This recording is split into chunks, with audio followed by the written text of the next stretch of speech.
Bonjour à tous, c'est Betty Can. J'espère que vous allez bien. Désolée, ça faisait un moment que j'avais pas fait de vidéo. Ça prend du temps de faire des vidéos et pourtant il y a de bonnes questions qui sont posées. Je suis très prise aussi par d'autres activités. Vous avez pu constater que j'avais lancé ma formation en magnétisme en ligne. J'ai lancé également un niveau perfectionnement de soins énergétiques, alors qui est le perfectionnement de l'initiation au magnétisme, pour pouvoir apprendre à travailler en magnétisme sur les chakras. Mais c'est une formation aussi que j'ai voulu accessible pour les praticiens en magnétisme qui n'ont pas été initiés par moi. Donc ceux qui souhaitent perfectionner leur pratique, on peut aussi accéder. Et là, je suis en cours aussi pour réaliser d'autres formations. Donc ça me prend du temps, mais les résultats sont très bons. Là, la prochaine que je suis en train de réaliser va être sur les chakras. Donc c'est une partie qui est reprise de la formation soins énergétiques, mais uniquement la partie enseignement chakra. Et là, cette fois, j'aimerais pouvoir la rendre accessible pour les gens qui ne pratiquent pas le magnétisme et qui veulent simplement apprendre à repérer leur déséquilibre énergétique, repérer par rapport aux émotions qu'on est en train de vivre, par rapport aux douleurs où elles se situent dans le corps, de pouvoir repérer où est le chakra qui va pas bien. C'était l'objet de la planche que j'avais réalisée. Rappelez-vous, là vous avez le poster là derrière moi. Mais cette fois de pouvoir rééquilibrer soi-même les chakras avec des minéraux. Je sais que la lithothérapie, c'est un domaine qui vous plaît beaucoup. Et une fois qu'elle sera réalisée, promis, je vais revenir sur cet univers des minéraux, parce que c'est vrai que les dernières vidéos que j'ai faites étaient beaucoup tournées sur le magnétisme, parce que j'étais en plein dedans avec la formation. Mais je ne perds pas de vue que la lithothérapie vous plaît aussi beaucoup, ça va avec de toute manière, c'est l'univers des énergies. Et bien figurez-vous que je prévois de créer une formation en ligne, toujours, en lithothérapie. Donc je suis en train d'y bosser, je suis en train de réfléchir à tout ce que je vais faire et j'espère pouvoir la réaliser avant l'année 2020. Alors si vous voulez suivre mes activités, je viens de mettre en ligne mon nouveau site internet qui va rassembler tout ça, tout ce qui est accessible en termes de formation en ligne, parce qu'en présentiel, c'est pas évident pour tout le monde, donc l'idée c'est de pouvoir en partager avec un maximum de gens qui sont plus ou moins loin.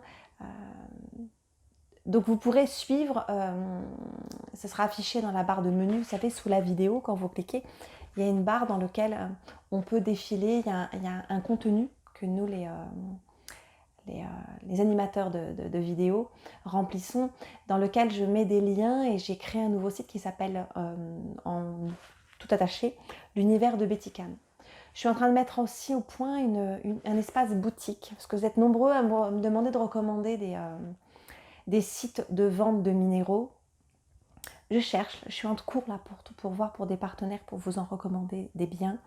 Et dans mes vidéos, dans mes formations, je recommande des produits et je sais que c'est pas toujours évident pour vous de les trouver.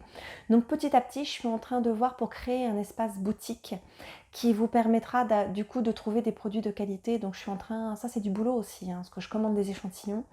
J'essaie de trouver des bons fournisseurs, ce qui m'est très utile aussi parce que ce ne sont que des produits que j'utilise aussi, mais qui vous permettront d'avoir accès. Donc l'univers de bettycan.fr, www.l'univers-de-bettycan.fr, c'est mon nouveau site internet qui va bouger dans les semaines, les mois qui vont venir. Je donne des petits aperçus aussi des formations qui seront réalisées dans les mois, je dirais même l'année qui va suivre, parce que c'est pas mal de boulot et parce que j'ai le souci de faire les choses bien, de faire des choses complètes, de répondre à vos demandes et vos besoins. D'accord ? Donc voilà, c'était la petite aparté sur les projets et le pourquoi Betty Can ne poste pas beaucoup de vidéos sur YouTube.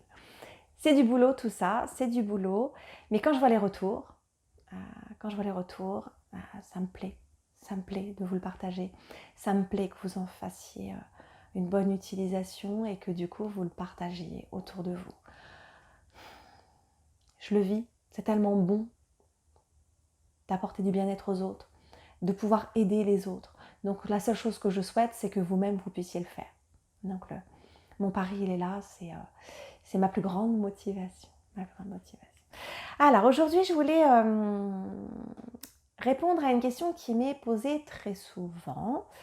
Quelle est la différence entre le magnétisme et le Reiki ? Alors je vais vous expliquer mon point de vue. ma vérité. Après, les praticiens Reiki diront peut-être pas la même chose. Je vous dis ce que moi j'en ai compris, parce que je côtoie beaucoup de gens qui font du Reiki. Moi-même j'en ai reçu. Donc je vous donne mon point de vue. Je vous donne mon point de vue en toute humilité. Je ne prétends pas avoir la vérité. Je partage mon point de vue. Alors, les praticiens, enfin l'école Reiki prétend que le magnétiseur donne son énergie et que les praticiens Reiki ne donnent pas leur énergie, mais distribuent l'énergie universelle directement. Je ne suis pas d'accord. Je suis pas d'accord, tout simplement parce qu'un magnétiseur qui donne son énergie, autant vous dire qu'il ne va pas tenir longtemps. C'est une question de survie. S'il donne son énergie vitale, clairement, il meurt. C'est ce qui fait qu'il y a beaucoup de gens qui s'essaient au magnétisme ou qui ont de réelles grandes capacités innées, transmises de magnétisme, mais ne continuent pas sur cette voie. Pourquoi? Parce qu'ils ne savent pas distribuer l'énergie, ils donnent leur propre énergie vitale et du coup se retrouvent avec des états de fatigue importants. Ils se retrouvent vraiment très mal. C'est aussi la raison pour laquelle certains ne font que sur photo. Sur photo, c'est plus facile, c'est moins fatigant. Donc beaucoup poursuivent leur volonté d'aider leur prochain en faisant du magnétisme à distance sur photo. Donc non, le magnétiseur qui utilise son énergie, il n'est pas magnétiseur. Là, il se plante totalement, c'est pas du tout comme ça qu'on le pratique. Je suis assez choquée de voir des formations en ligne, en présentiel, en magnétisme, qui ne passent pas par la notion de protection. C'est très important d'apprendre à se protéger et d'apprendre aussi à se connecter. C'est ce que j'enseigne principalement dans mes formations, alors surtout en présentiel. Pourquoi? Parce que les gens sont là, donc on fait des exercices. Mais dans ma formation en ligne, je donne aussi les mêmes exercices. L'idée, c'est qu'il faut comprendre ce que c'est que de se connecter, d'arriver à devenir un canal. Un magnétiseur, c'est une personne qui canalise l'énergie et la distribue. Finalement, ce n'est pas bien différent du Reiki. Le Reiki prétend distribuer l'énergie universelle. C'est que du vocabulaire. L'énergie, ça reste de l'énergie qui va avoir différentes formes. L'énergie tellurique, l'énergie cosmique, l'énergie universelle, c'est du vocabulaire, tout ça. D'accord? L'idée, c'est qu'en Reiki, comme en magnétisme, on canalise l'énergie. L'être humain devient un canal qui transmet l'énergie. Alors, chez les magnétiseurs, on voit bien qu'il y en a qui utilisent plutôt une énergie tellurique. Moi, je suis de ces personnes qui utilisent plutôt une énergie cosmique. On voit bien dans les tempéraments. Il y a des magnétiseurs très terre-à-terre, très magnétiseurs de campagne, si on devait caricaturer un petit peu, ou alors ceux qui s'intéressent aux choses de la terre, les minéraux, le chamanisme. Moi, vous voyez, je suis plutôt le genre de magnétiseur qui m'intéresse à la psychologie, aux mémoires familiales. Je suis une passionnée d'astrologie. Vous voyez, on n'est pas sur les mêmes tempéraments, donc ce n'est pas forcément le même niveau d'énergie qu'on va distribuer. Et encore, il n'y a pas de séparation entre ces énergies, donc c'est à se poser la question quand on le fait, est-ce qu'on est vraiment sûr que ce soit une énergie tellurique ou est-ce qu'on est vraiment sûr que ce soit une énergie cosmique? C'est la même chose. C'est comme si vous preniez de l'eau chaude, de l'eau froide. Moi, je pense que l'équilibre parfait, c'est l'eau tiède. Mais c'est pareil, il y en a qui aiment l'eau tiède plutôt chaude, l'eau tiède plutôt froide. Vous voyez, tout ça, c'est du vocabulaire.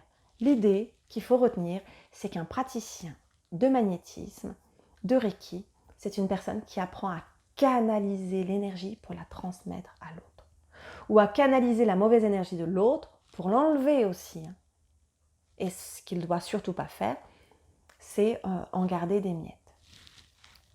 Il n'empêche que pratiquer le Reiki et pratiquer le magnétisme, c'est pas vraiment la même chose. Le Reiki, en mon sens, n'utilise pas l'énergie universelle directement. Ils font appel au Reiki. Le Reiki, c'est quoi? C'est ni plus ni moins, ça devient un égrégore. Donc je vous invite à revoir ma vidéo sur les égrégores. Ce que c'est qu'un égrégore? Un égrégore, c'est une forme pensée. C'est un ensemble de formes pensées qui finissent. Donc, imaginez que les formes pensées, quand vous avez des pensées, ça fait des bulles. Et vos pensées, plus elles sont intenses, accompagnées d'émotions, plus elles ont de l'importance. Et bien ces pensées, quand elles sont répétitives, elles finissent par former un nuage. Imaginez, je ne sais pas, par exemple, pourquoi je dis que le Reiki est un égrégore? Parce que l'ensemble des personnes qui déjà s'initient au Reiki, quand on écoute bien les praticiens Reiki, ils disent « on », nous dans le Reiki. Vous voyez, ça fait groupe, appartenance à un groupe. Forcément, ça crée un égrégore. Tout comme les religions sont des égrégores à part entière. La guerre est un égrégore. L'amour est un égrégore. D'accord? Ce sont toutes ces formes pensées qui se ressemblent et qui se rassemblent, ni plus ni moins. Et ça devient un nuage que l'on peut canaliser. Donc pour moi, les praticiens Reiki canalisent l'énergie universelle en passant par l'égrégore du Reiki, c'est-à-dire un nuage d'énergie du Reiki. Donc pour moi, ce n'est pas du direct. Et le Reiki, c'est beaucoup plus protocolaire. C'est-à-dire que chaque je ne sais pas s'ils appellent ça des passes, chaque pratique a un protocole même, ils utilisent des symboles. C'est beaucoup plus scolaire que le magnétisme. Alors, le magnétisme peut être enseigné par certains comme scolaire. Je vois certains ouvrages, des livres qui vous indiquent comment pratiquer le magnétisme sur telle ou telle pathologie, faites comme ci, faites comme ça. Moi, c'est pas du tout comme ça que je l'utilise. Ou que je l'enseigne. Dans l'enseignement du magnétisme, je montre des protocoles de base, mais à l'intérieur, on a beaucoup plus de liberté de le faire comme on le sent. Selon sa sensibilité, selon ce que l'on est. Et selon les êtres invisibles qui nous accompagnent. Et oui. Il y a des magnétiseurs qui vont travailler qu'avec l'énergie. Et il y a les énergies. Et il y a des magnétiseurs qui vont travailler aussi avec des entités, avec ce qu'ils sont, et il y a des êtres qui sont à des niveaux vibratoires plus élevés, qui ont des missions qui vont être différentes. On le voit bien dans le type de patient de clientèle, de patientèle qu'on va recevoir. Moi, par exemple, j'ai beaucoup plus de cas psychologiques. C'est ce qui fait que je suis devenue une psycho-énergéticienne. J'ai beaucoup plus de gens qui veulent comprendre pourquoi ils ne vont pas bien. Je travaille sur les mémoires familiales, vous voyez ? Alors qu'il y a des magnétiseurs, on va les voir, ils vont travailler que sur des pathologies. Le magnétiseur qui m'a formée, il faisait surtout beaucoup de cancers, beaucoup de bobos. C'est selon ce que l'on est. Donc moi, dans mon enseignement, dans la pratique du magnétisme, on apprend à se déconnecter, se reconnecter. Non, se connecter, se déconnecter, excusez-moi.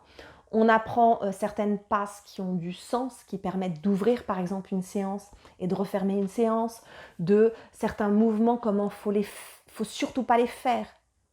D'accord ? On voit les différents mouvements, mais à l'intérieur de la séance, il faut laisser de la liberté justement dans ces mouvements.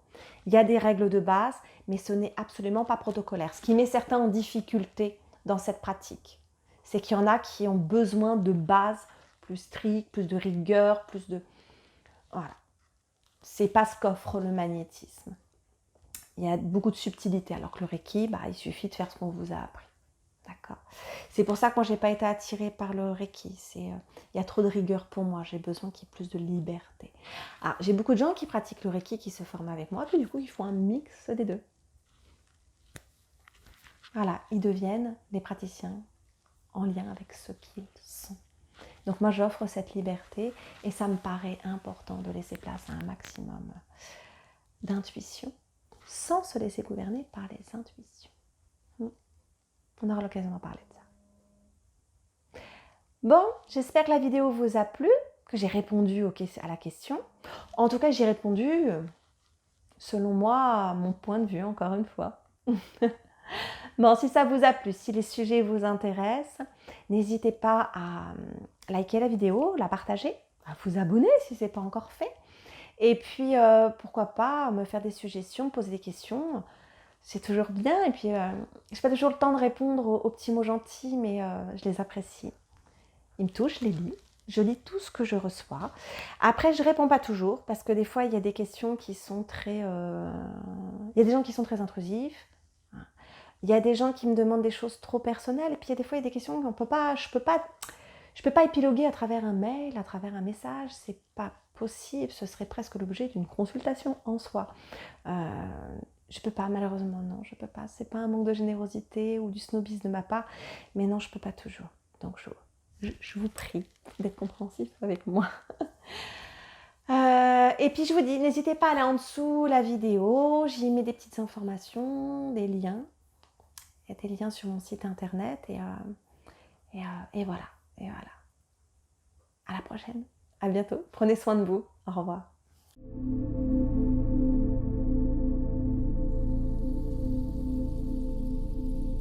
Oui.